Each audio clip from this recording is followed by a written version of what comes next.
Hi, friends. Welcome to Sybil's Lab of Cartomantics. I'm Amelia. I'm Danielle.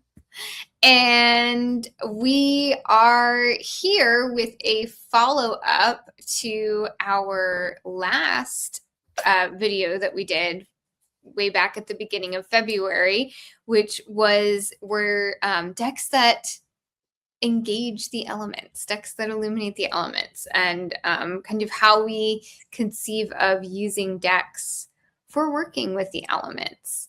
But this time, Danielle, what are we doing?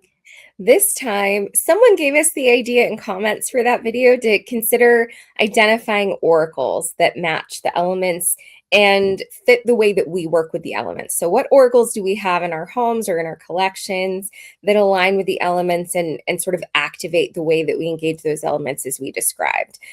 In that video, we went in a fair amount of detail about like how that element operates for us, the way we engage with it. We'll be mentioning that as a part of our show and tell of these decks. But if you want a really deep explanation of the way we conceptualize fire, water, air, and earth, and a kind of deep dive into how those elements operate in comparison to how we sort of use the other elements in tarot, that's a good place to go. So I would encourage folks who haven't seen that video to watch that video, if only because aside from our delightful faces, you get a deep sense of how we work with the elements. And then this sort of complements that by bringing oracles to the conversation. So with all of that, we're going to go in Golden Dawn order because this girl likes the Golden Dawn. I just know the Golden actually.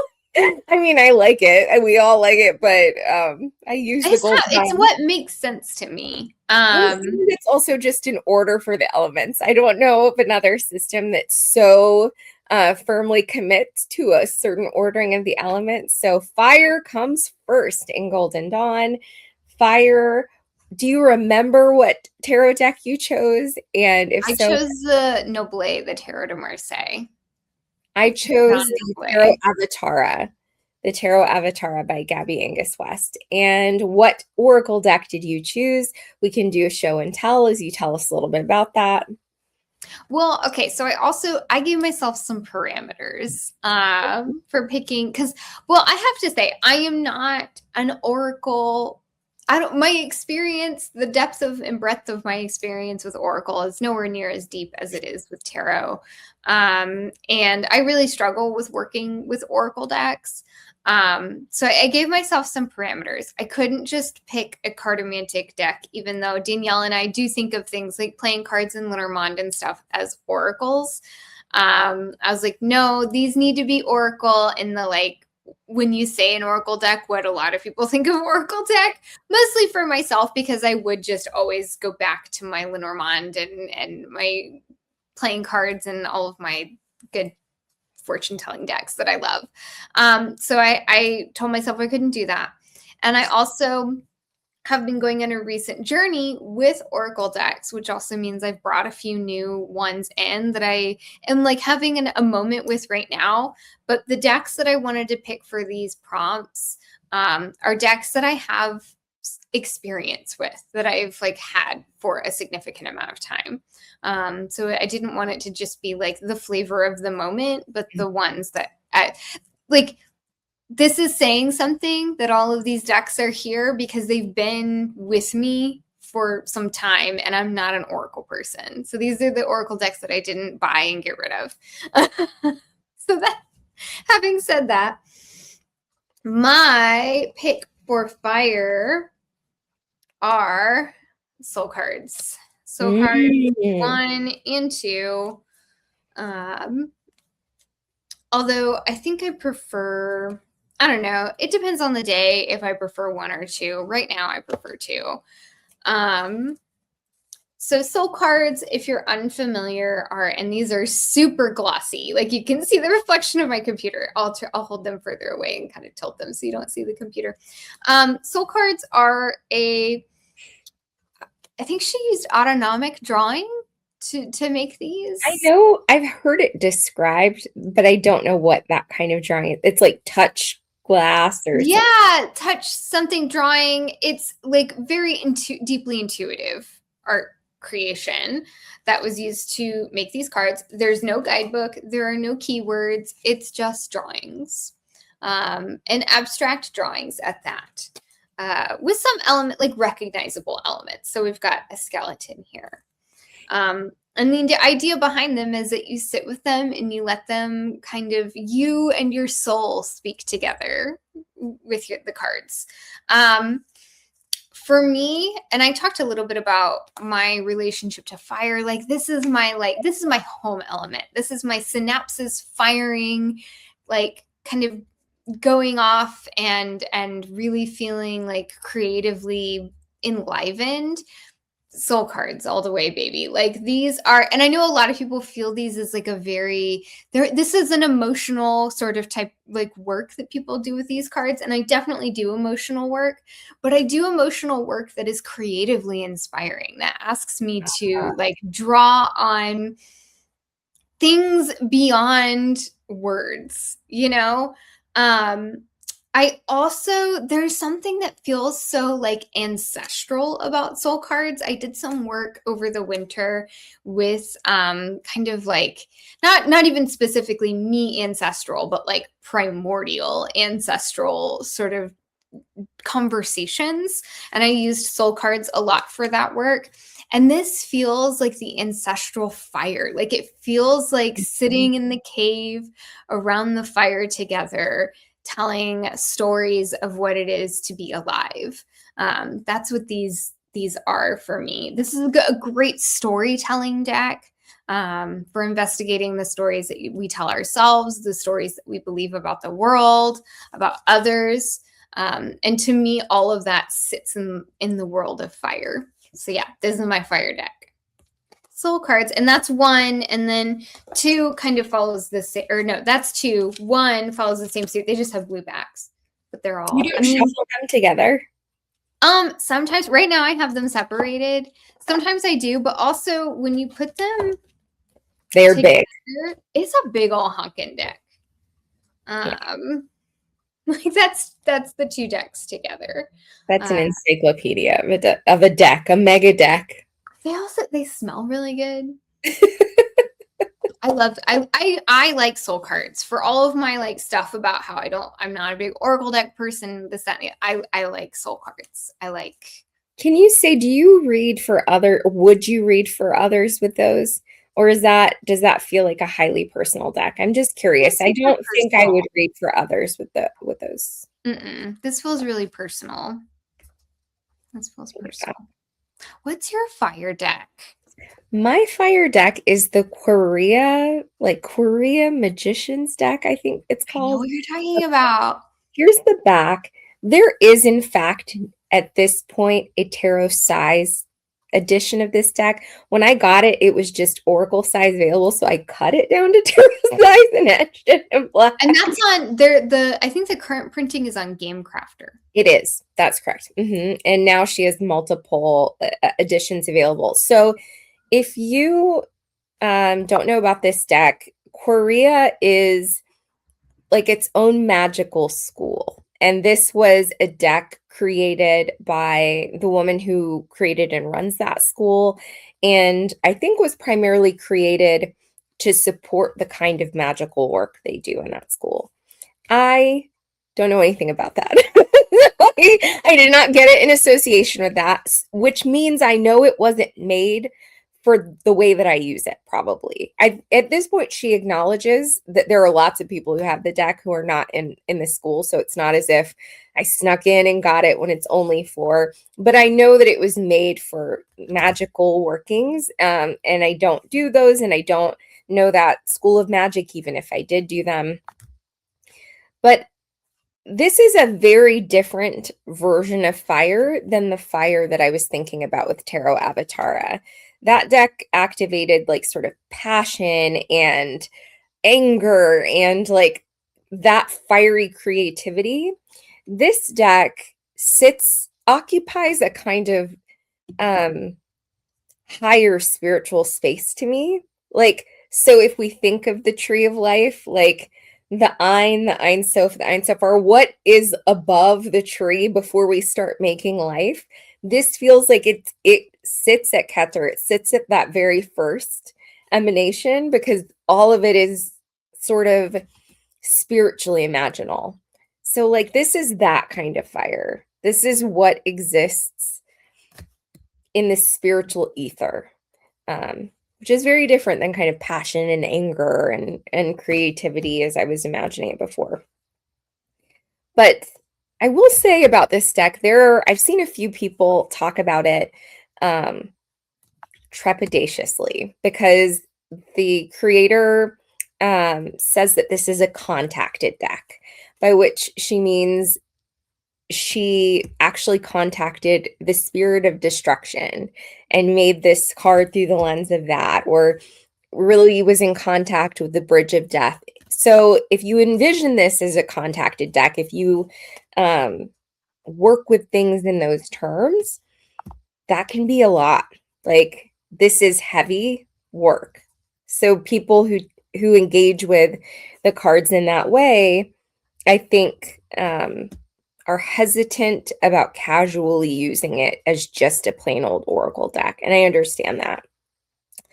However, I don't do spiritual work in that way. I don't, for example, envision the blood ancestor as an actual magical being. I envision that as an archetype that I find interesting and helpful. So that's probably why, if you know folks who have this deck and use this deck as, for example, putting them in contact with the real inner librarian spirit, they might use these cards differently than I use them, if that makes sense. It's an interesting deck, though, and it's been interesting to watch how people talk about it so carefully.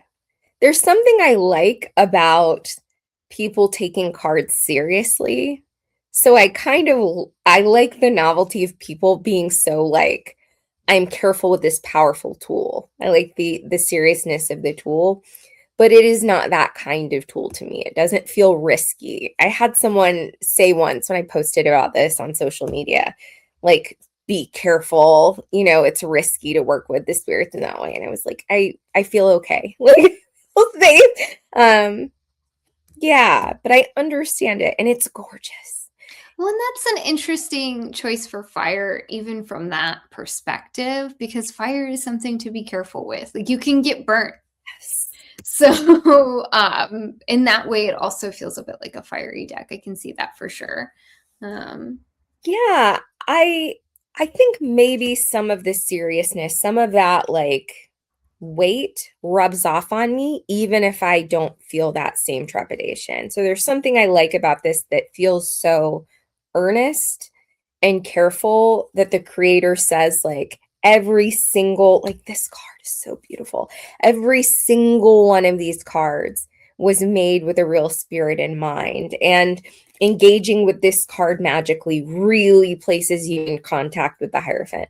That's gorgeous as an exercise. So even though I don't take that to be like literally true or a part of my spiritual practice, or I don't do magic and so don't engage with the cards in that way, like the idea of this card being a portal to the Threshold Guardian is kind of amazing, right? So like there's a wonder, and that level of wonder that I have about the cards is also a very spiritual fire wonder. Do you know what I mean? Mm-hmm. So yeah, it's like that. Yeah, I felt odd about the choice, but I felt certain about the choice, if that makes sense. But I love that idea of like, I don't know, it's almost like the stars, like, which are burning balls of gas, like, in that sort of, I like that. All right, we have water coming up next. Do you remember your water deck? I think it was the Rain Shadow Tarot. That's right. All right, what is your water? I'm going to be thinking about, I don't know if I remember my water tarot deck, so I have to think. But go ahead and tell us about your Oracle choice. So I struggled because I knew I wanted to include this deck. I didn't know if to put it in the water category or the earth category. And And even my choice for water, the Rain Shadow Tarot, could be considered an earthy deck. But I went with the Roots and Wings Oracle deck. This is one of the Oracle decks that I have had the longest in my collection. It's an earthy deck. If you're unfamiliar with Kat Riles, the artist, she is a West Virginian painter, watercolor artist, and is very earthy in her approach to living. She is a camper, a backpacker, a hiker, and she goes out into the backwoods of the West Virginian Smoky Mountains and the Blue Ridge Mountain and paints and really draws a lot of inspiration from the natural world. So it would follow that this might feel like an earth deck, and it does feel earthy in ways, but it feels so tapped into that kind of really soft and tender heart space. This is the Oracle deck that I have that has made me cry literal water out of my face. So I think that's why it sits in this category of water. And even for how much inspiration she draws from the natural world, she deals with a lot of very abstract concepts, which to me fits in that watery space. It's fluid, it's not clearly defined, it's ever changing and mutable. And so I feel like vulnerability portrayed in this way feels metaphorical, it feels abstract, it does not feel concrete in the way that earth does. But then we have Father, the deer, but also then we move to Blossom, which is a fascinating. So we're kind of, we're moving. It's a very movement deck. Some of her cards Strength correspond to tarot cards. Then we have Joy, Wildness. This is one of my favorites. It's Guarded. I love it. And this follows the Oracle kind of format that I like the most, which is give me a picture that has some meat where I can do something with the picture with a key, just a keyword, just a word that I can kind of draw off of. Yeah. That's the hand size. Is that Yes, this is the mini version. I think she has a bigger, more tarot sized version. She kind of goes in and out of print with this. She is an independent creator, and so sometimes we'll have things in stock, sometimes doesn't. I don't think she ever intends to have a final run. It just kind of depends on what she has the means to do at that point in time. So if you just follow her, if it's out of print right now, which I'll try to look up that information and include it below, just follow her work in various places and you'll be able to be notified of when she has. Tell us, so for your last Oracle and this Oracle, do you use these with tarot or are these independent of tarot? I think Soul Cards, Soul Cards is by itself. It's its own thing. This I have used by itself and with tarot.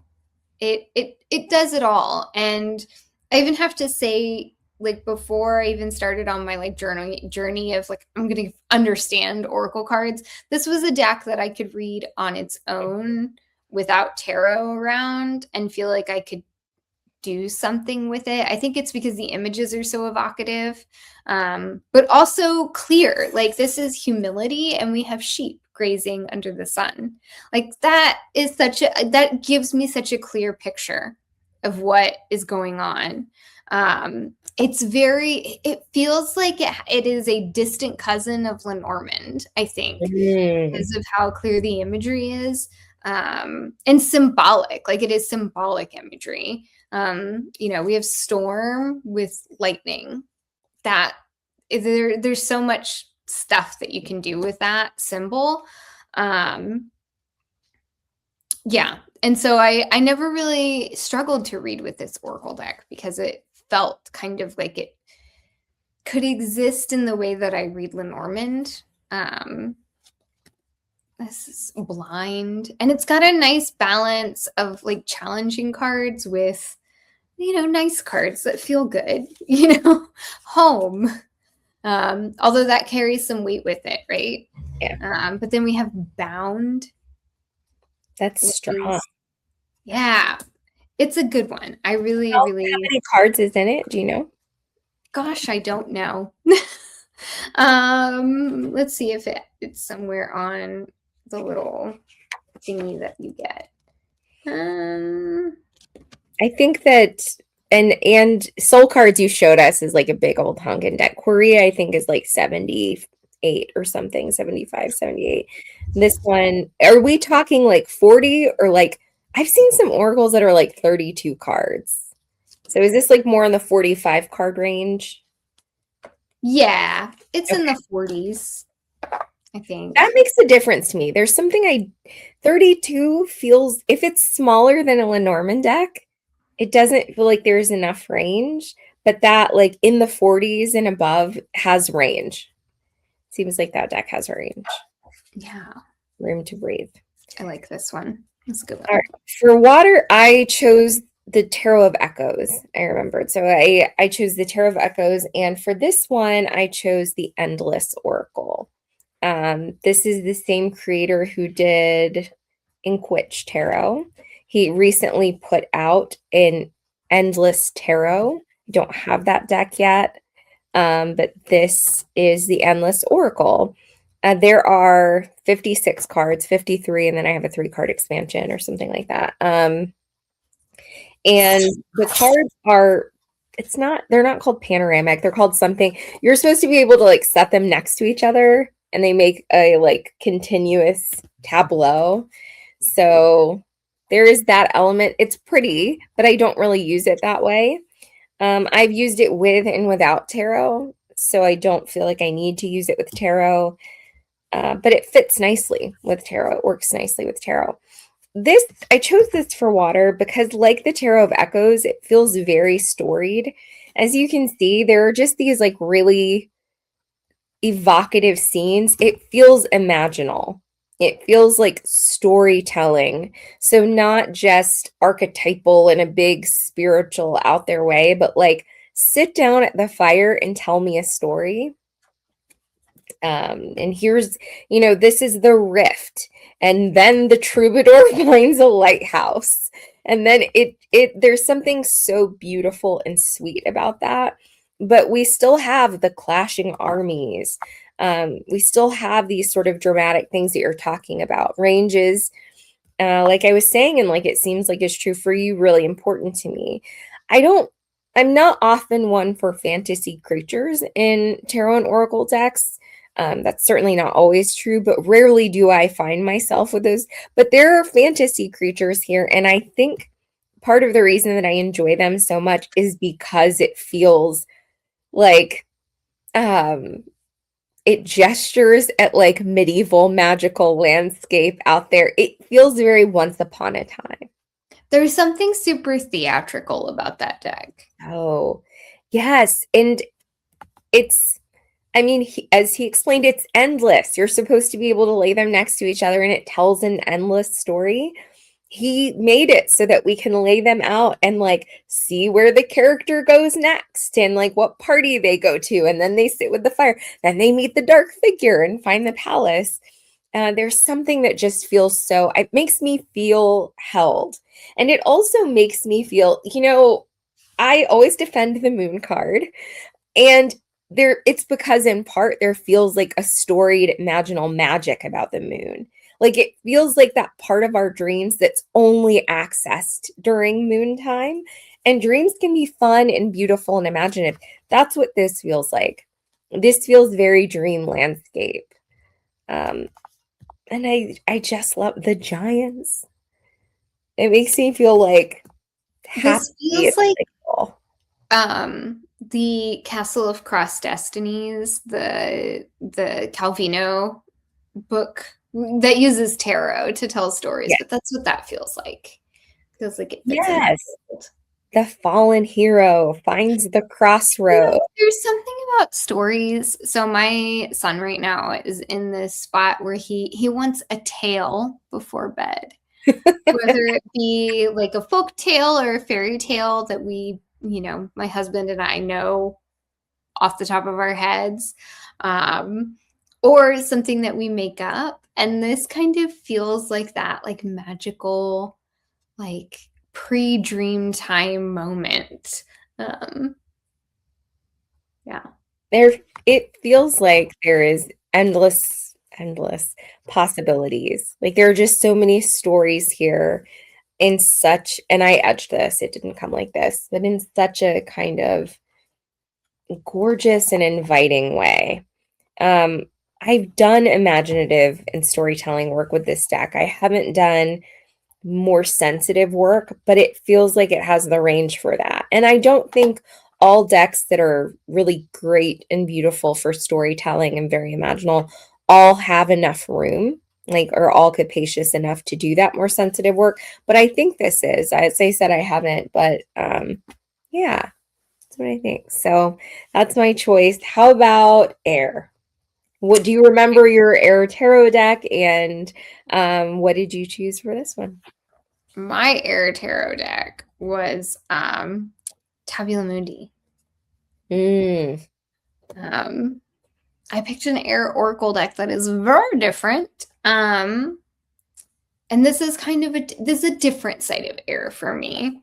So I talked about in that last video how air is like the most non-native element for me. And this is like my avenue into air that is less of that kind of logical and ordered thinking, and more of the like airy side of air, that lightness that air can bring. And this is actually a deck that, as this deck is out of print, but you can get it in like a larger expanded version. This is the Forest of Precious Twigs, by Trisha Murray, who's a UK artist. She has this deck. So she, a long time ago, had this deck, the Forest of Precious Twigs, and a Wee Star in the Wee Star Oracle, I think is what it was called. Like Wee is in tiny, WEE. And now she has combined them both into the Wee Star in a Forest of Precious Twigs or something like that. They're together now. I have just the one. She's also the creator of the Remembering the Sweet Fool tarot, and she has a new oracle deck that just came out. These are the images. These are the fronts. So this is like kind of really light, like blurred. It feels like fog. Yeah. But then on the back, she has these little written verses for each of the cards. And this is a deck that is like the ephemeral side of air. This is the air that like cuts through you, but you can't catch it, right? And this is one of those decks that when I first got it, my husband bought this for me years ago as a gift. And when I first got it, I was like, I don't know how to work with this because I couldn't journal with it in the way that I write like King of Swords. And I know what that is because there aren't names for these cards. And I didn't want to like write down the verse as a like way to recognize the card. She has them kind of like categorized, like this fits into immersion, but those categories like don't mean anything to me. It almost feels like a way for her to conceptualize this deck. And yeah, so I didn't really know how to work with it, but this feels like it's like one of you like take the image in, read the verse, let it kind of pass through you. And then whatever my mind catches on to from that experience, like that's how I journal and work with it. So it's that like, if it's the airy part of air, it's the stuff that you can't catch, but you can feel and experience and sense, you know, it feels like the wind. Where it's like you see the effects of it, but you can't identify it because you can't see it directly.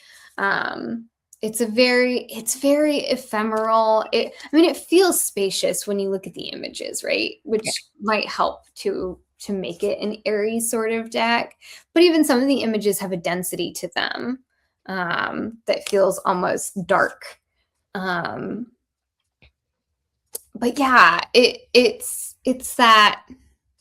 What kind of work do you use it for, and do you use it with tarot? I don't use it with tarot. That's like a terrifying image to me. That is. So these are kind of scary. I use this for, it's like imaginal and poetic work almost. So when I'm feeling philosophical, this is the work that hits that chord. It makes me think about life. It makes me think about, it helps me get out of myself and my own neuroses and my own like dumb things that I worry about all the time, and think about like, what is the nature of, you know, love or whatever it is. Like this is, I dance with the joyous spirit of life as I remember who I am, like that. And it like gives me something to kind of ponder on. It's almost like I engage with this deck in the same way that I engage with poetry, which makes sense. Like these ladies, this talks about like the silky skin and transformation and stuff like that. Like there's, yeah. And so there's like a mythic quality to this as well. Yeah, this is my air deck. I love it.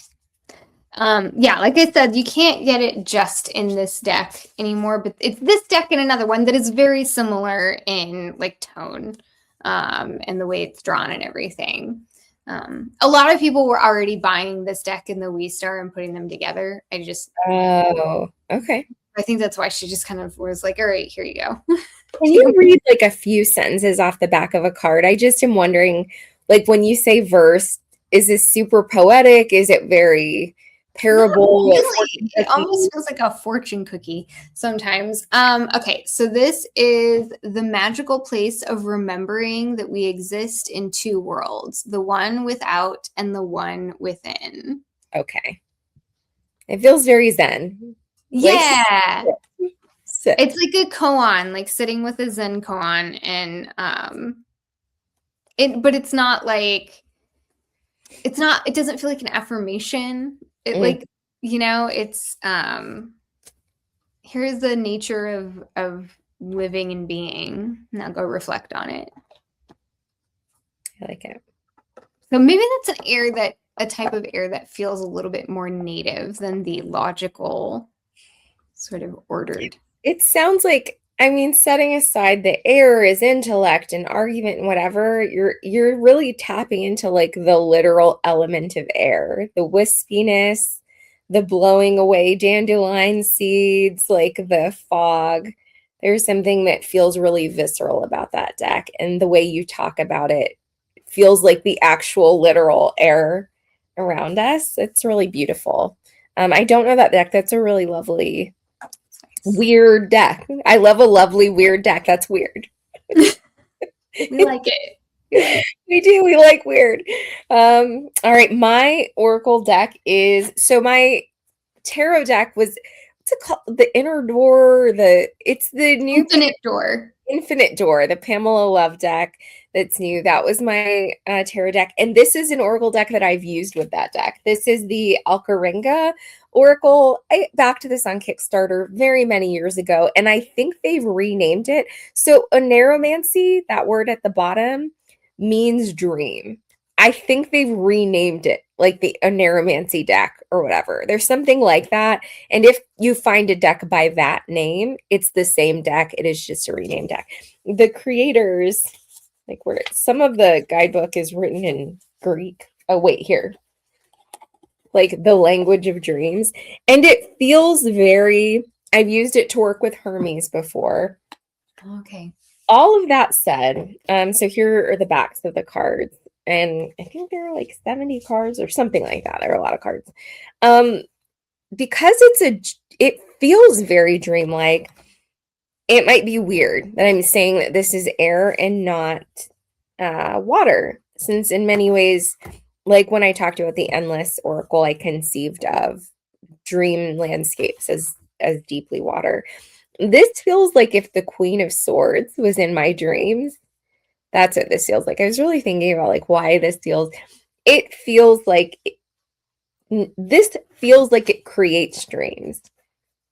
This deck feels like if like a crone came into my literal dreams to teach me a lesson, she would have this deck. Or, Hermes, if you know mythology, is a psychopomp, is a god that travels between worlds. He's the god of, the messenger and communicator, and that is a very air role. So there's some of that, but I mean, murder. Like we've got some. This is a knife. This is a knife. Here we have Hermes with the caduceus. That's not Hermes, but that is caduceus.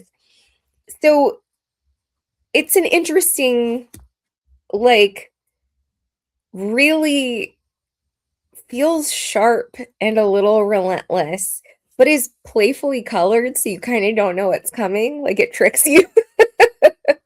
I almost exclusively use this with tarot. Even when I've used it to work with Hermes, I will use it in conjunction with a tarot deck to do that work.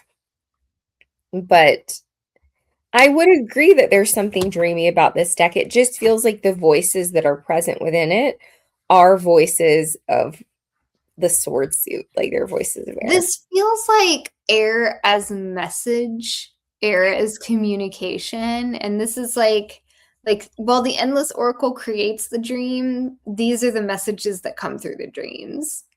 That's like a dream I want to, Endless Oracle, I want to go play in that storybook dream. This is like, I'm coming for you. And yes, I think that you hit the nail on the head. It is very much, here is the literal message. And, air it is the landscape of communication, the element of messages, like missives from the gods. So there's, I don't know, I will say like the fun playfulness of the colors and of the art, it tricks you a little bit. It softens some of the message, but then you pay attention again because you look at this image and it's like, oh, that's fun. Look at that perspective. Oh, missed opportunities. Darn. Yeah, I don't know. I really love Poesis Oracle, and I almost chose Poesis for one of the elements, not air. But in some ways, there are a lot of similarities between these two decks, like in their in the keywords, like in the range of words and in the nature of the card architecture. Like there is, I don't know if this is true, but Poesis could have a card called Vigilance or something. But they do Vigilance very differently. There is something sharp. And this card, yikes. It's like it is a strong one. Like this is like the voice of dreams. Like feeling better now, like here are the sword. There are a lot of knives and swords in this deck. Here are the elements. Wow. Yeah. The style of it reminds me of the oh shoot, what is that? That's like it's a tarot and oracle. Mark Wilcox. Oh, I know what you're talking about. Like it's very Art Nouveau, like Greek themed. It's the major arcana in Oracle. Yeah. The art style, but it's got those like kind of cotton candy colors that deck has. That's what that excitement. Ooh, okay. I like this. This It is fun. is. It's strong and there's a fun range. There are surprises in some of the keywords chosen. Um, Even a card like Innocence, there's something a little sharp here. You know, it has depth. Um, And you say you only use this with tarot? no, not only. I've used it to do work independent of tarot, but I primarily use it with tarot. It just speaks so well with tarot. There's a lot of synergy between it and a tarot deck. And I think this deck wants to talk a lot. And if you get multiple kinds of cards on the table, I think that it sort of activates something. But yeah, just looking at it, it's like, oh, this deck is so much fun. Oh, well, it's a chatty deck. Of course, it's an air deck. It's conversational. Like, look at this card. A card called Gift. A dream of a gift card, right? It's like, ooh, beautiful, whatever. This feels threatening. This gift. I don't know if I want that gift. This is like, I don't know. And I'm good. the representation of something like movement, this really comes through. I don't, so yeah, it's an interesting deck. It's a weird one. And it's a powerful one. I think it's a really powerful deck. I did have to use Google Translate to figure out. I forget now what this translation is, but it's something about dreams. I don't know. I'm amused. I like that. I'm not mad at that. I like that. It's a fun. I think you might like it. You might like it. All right, we are at the final element, the element of Earth. Do you remember your Earth Tarot deck? What is your Oracle deck? Do you use it with tarot? Yeah, so go ahead. My Earth Tarot deck was the Wild Essence Thoth by Lennon Smith. My Earth Oracle deck is the Southern Gothic Oracle. I've spoken about this before. I love this deck so much. The reason this deck is Earth, and I have the like not new version, whatever that is. So I don't have like all of the expansions or anything like that. I just have the older version of the Southern Gothic Oracle. Why Earth for this deck? Because this feels like home. This connects me to like my feet on the ground, like what the work that my hands do in my life. This feels like roots. And that is a very earthy element for me. Yeah, I love this deck so much. There's just so much of this deck that like is familiar. Like I've seen this before. I know what this is. I've been there. Like, you know, I've been to these places. I know these like symbols and figures in my life. My second grade teacher lived on like her house butted up on a lake, and she had a party every year for her class at her house where we could go swim in the lake. But she had an alligator that they had named Fred that would come up and like, because she would feed the ducks too that would come, and like the geese and stuff that would come up from the lake. And Fred also got fed. Don't feed alligators, friends. It's not advisable. It feels like a lawsuit waiting to happen. This was the 90s. You could get away with it then in my part of the world. Don't do that. But like the wasp's nest, the dog. I have two puppies. They're not puppies, they're horses. Not literally, they're dogs. They're just giant. I've seen this before, seen a copperhead. You know, it's just, yeah. I think because this feels like coming home, and it feels like the work I do caring for my family and my life, and like the you know, the life that I've built.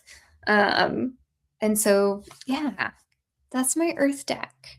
Earth is another native element for me. Earth is, I want to go to Earth. Like fire is so natural to me, but I often find myself gravitating towards earth.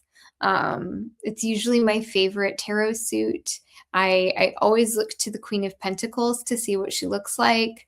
Because I am not the Queen of Pentacles, and I don't necessarily aspire to be the Queen of Pentacles, but I want to like rest in the Queen of Pentacles.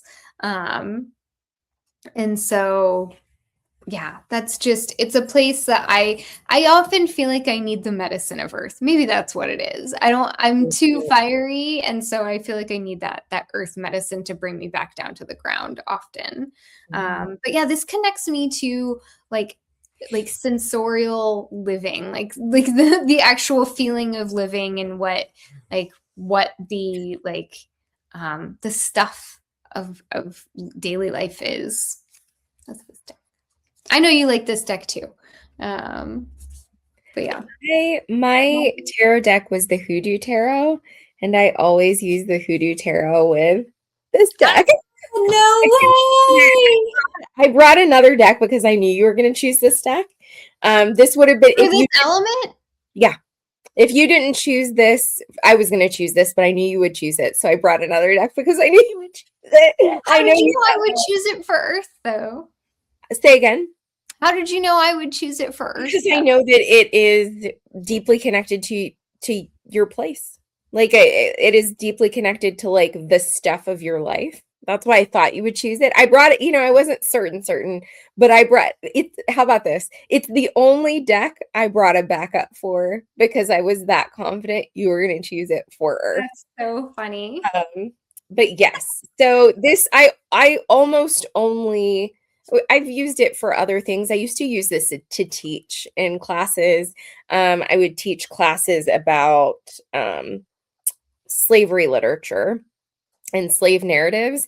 And this is there's an old plantation card. Like it is very deeply rooted in a certain account of Appalachian and Southern history that is place and roots, and it works so well with the Hoodoo Tarot. So I've been doing that kind of ancestral work with it. But my backup deck. And you have the expansion. You have the haunts, right? I do. This is the haunts. P.S. I have the same edition as you do. I just trimmed it. And I think that making the new one, they've actually formatted it this way. But yes, I have the haunts expansion. And then I got her new haunts oracle, which is like a fuller, it includes all of those haunts and some other monsters and whatever. So it's a lot of fun. But the backup deck that I brought was, the backup deck I brought is the Bloodlands Oracle. I didn't know you had that. I do, and I have to say how much I loathe it. It comes edged in red. I loathe it. It's a black and white deck. It's just so like I've considered cutting it off. This is the back. Now all 4 suits are presumably, according to this deck, represented. So for example, we have the glyph for air up in the corner. Like they're all 4 elements equally represented. But this feels to me like an earth deck. It feels like place. Earth is not my native element, and sometimes I feel like to anchor a reading, because most of my readings, even if they're about earth stuff, can easily, I let myself get caught up in air or in water or whatever. There's nothing objectively wrong with that, but it simply means that like I might not be getting the medicine that I need. And if I'm not paying attention, like I'll miss that. So a way that I guard against that is to pull a card from this before that kind of reading to root the reading I'm doing in place. And it really works. Like the old bridge, I like that this is an oracle size deck because I can't miss it. If I pull the old bridge and set it in front of me, there's no ignoring that this reading is taking place at the old bridge or at the confluence. There's just something so its account of earth is in shadow, like literal shadow, not metaphorical shadow, Jungian shadow, but like it feels grounded and in the soil, like just setting a tone for me. There's something that feels so stabilizing about this deck. Well, I mean, it's so rocky. Like every single one of those cards has some kind of a rock in Like it. the mountain pass being air, I just don't see it. I get it in the abstract. I never use the guidebook with it. It comes with this. You know, I couldn't tell you a thing about the guidebook. I normally at least look at the guidebook, but the cards, like, there's something, maybe why I don't look at the guidebook. And you guys should know by now if you've watched our channel, this is not a principled thing. I'm not the person that's like, I burn the guidebook, no guidebook for me, but I am not an I read the guidebook from front to back. I'll normally look, but I feel like this deck wants to be old earth and wants me to just surrender to place. And maybe if I pick up the guidebook, I'm letting myself off the hook by doing some air work and getting into the ideas of it. When really what I need is to like sit in the literal shadow of the tree to do my reading. There's just something so old about it. It feels like the earth before we started building stuff. And I don't know why I started doing this or where I got the ideas. Undoubtedly someone somewhere. Like I'm not the innovator of this, but using it to set the scene for my reading has been so good. Like yikes. This is pulling the Empress and the Five of Cups. Let's just think about those two cards, the Empress and the Five of Cups. Reading those cards at the Crown Fire, that is very different than reading those cards at the Alpine Lake. Like that's what this deck does for me. So sometimes we readers often will pull an oracle card as a clarifier or at the end of a reading to give some message. This always comes before the reading. And it feels like it takes up so much room. I feel like it does not want to come at the end of it has too much, and it doesn't want to say it loudly. It feels like an old man, the hermit who won't speak. It has a lot to say. I don't know, there's just something lovely about it, but still a little relentless. The burn. Like, ugh. So yeah, I think,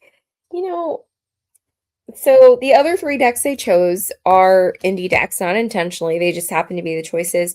This is a mass market deck, and I'm so glad it's such a powerful deck. And it's super accessible for folks. So it's definitely a deck I recommend if you too could use some quiet for your reading and some scene setting. And if you, like me, like to live in like every other element that you can get away with and not earth. It's fun. I love some imaginative work, and it's fun to think about like, okay, today I'm going to read on the island. And tomorrow I'm going to read at the timberline or like the falls. Oh, so beautiful. And it works so well. I don't have many black and white decks. I often don't like to read black and white decks for the sake of my vision, but I do have some, and it works so lovely. Like a black and white deck next to that, it's not just about matchy. There's something so soulful and quiet, like something to quietly sit with. It invites earnestness and like calm down and take this seriously, Are those photographs or drawings? If they are photographs, they are very highly stylized. The way that people edit photographs these days, though, I wouldn't swear against it. Like, this looks like it might be an extremely filtered and highly stylized photograph. But if I had to guess, I would say that it's probably like, charcoal or something. Like a pencil drawing or something. Yeah, it looks much more like pencil to me. But man, it is. Tell me, are these red edges like the worst thing? At first I'm like, oh, they're kind of pretty. But now hearing you talk about that deck and seeing more of the images, I'm like, I don't know. It feels too shiny and like. And what does red have to do with it feels anything? artificial compared to the rest of the deck. It does, and it also feels very disruptive to me. Everything else is quiet and like shh. And then red is like, I'm here. I don't know. I kind of hate it. Oh, I kind of hate it. But luckily it's super easy to like cut that off if I really don't like it. Listen to me whining about the edge of a deck that is beautiful and like functional and whatever. All right. Any other words about working with the oracles in general or working with the elements in general? Or yeah. This was a challenge to come up with. Mostly because I'm just not a huge oracle person. And I mean, I was telling you this before we sat down to record this video. I don't often like conceptualizing tarot decks in an elemental way makes sense to me, and I had an abundance of choice because I conceptualize a lot of my tarot decks in that way. I don't think I've ever sat down and thought of like, okay, what oracle deck engages earth for me? Yeah. But because I already had the framework in place from our tarot video, I was like, okay, what oracle deck engages this type of work for me? So I could I didn't have to like work through like, okay, what's earth and how does it manifest it was like, okay, what's my earth work? And then what oracle deck would I go to for that? So that was helpful. Yeah. Any last thoughts for you? The only other thing I would say, so if I had chosen Southern Gothic Oracle, that kind of earthwork for me is different than the kind of earthwork you do with it, but it is earthwork of its own kind. And that is different earthwork than that deck. Then I cannot for the life of me remember the name of this deck, the Bloodlands Oracle. Like, Southern Gothic, it needs a better name. It's a strong deck and it deserves a better name. But Southern Gothic is like bones and ancestors for me. It feels like it calls to history in a deep, actually material and anchored way. And Bloodlands is place. It is textured place. And both of those for me are earthwork, but they're very different kinds of earthwork. So I say that only because it will be fun for folks if you do this at home to think about like, what is the breadth of that element for you?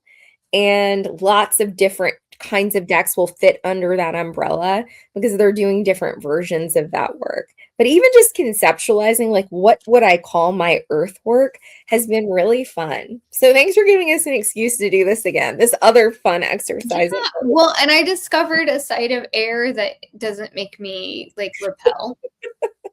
Run in the other direction. The air that's like foggy. Fog air, misty air. This is Mr. Darcy coming out of the mist towards me. That's the air I can engage. He's so dreamy. All right, what deck am I going to use I'm going to use the Alcherina Oracle for our question to wrap up. So our question for the collective is going to be what I think was our question in the tarot video as well, which is what element are we invited to call on this week? So this week for the collective, what element are we really being invited into? And this is interesting because with tarot, those cards are elementally assigned and we're using oracles that are like, here's concept, right? Like we have to do even more of the heavy lifting than normal. So I'm using my air deck. I chose Alcherina for air. What deck are you using and what was the element? Excuse me, I'm yawning over here. I'm using the Roots and Wings, which was my water deck. Okay. And I got the star. I got the chasing. It's fire in that card. And that the star looks kind of beautifully fire in the sky at night. Kind of. There's something that feels both of these. So she's chasing like the fire that's up there. And it's the star. Like it feels like she's chasing the star. I feel like this is like that, like kind of yearning that is fire, Yes. Yes. Like creative yearning or inspired yearning. This feels like inspiration. So chase the fire that is inspiration this week. You're being inspired to do something, to make something, to What imagine. lights you up? Go do that. Yeah. This Yeah. is fun. That was easier than I thought it would be. I didn't know if it would be kind of difficult to figure out what element the oracles were calling us to do, but good job, us. All right, take us home, Amelia.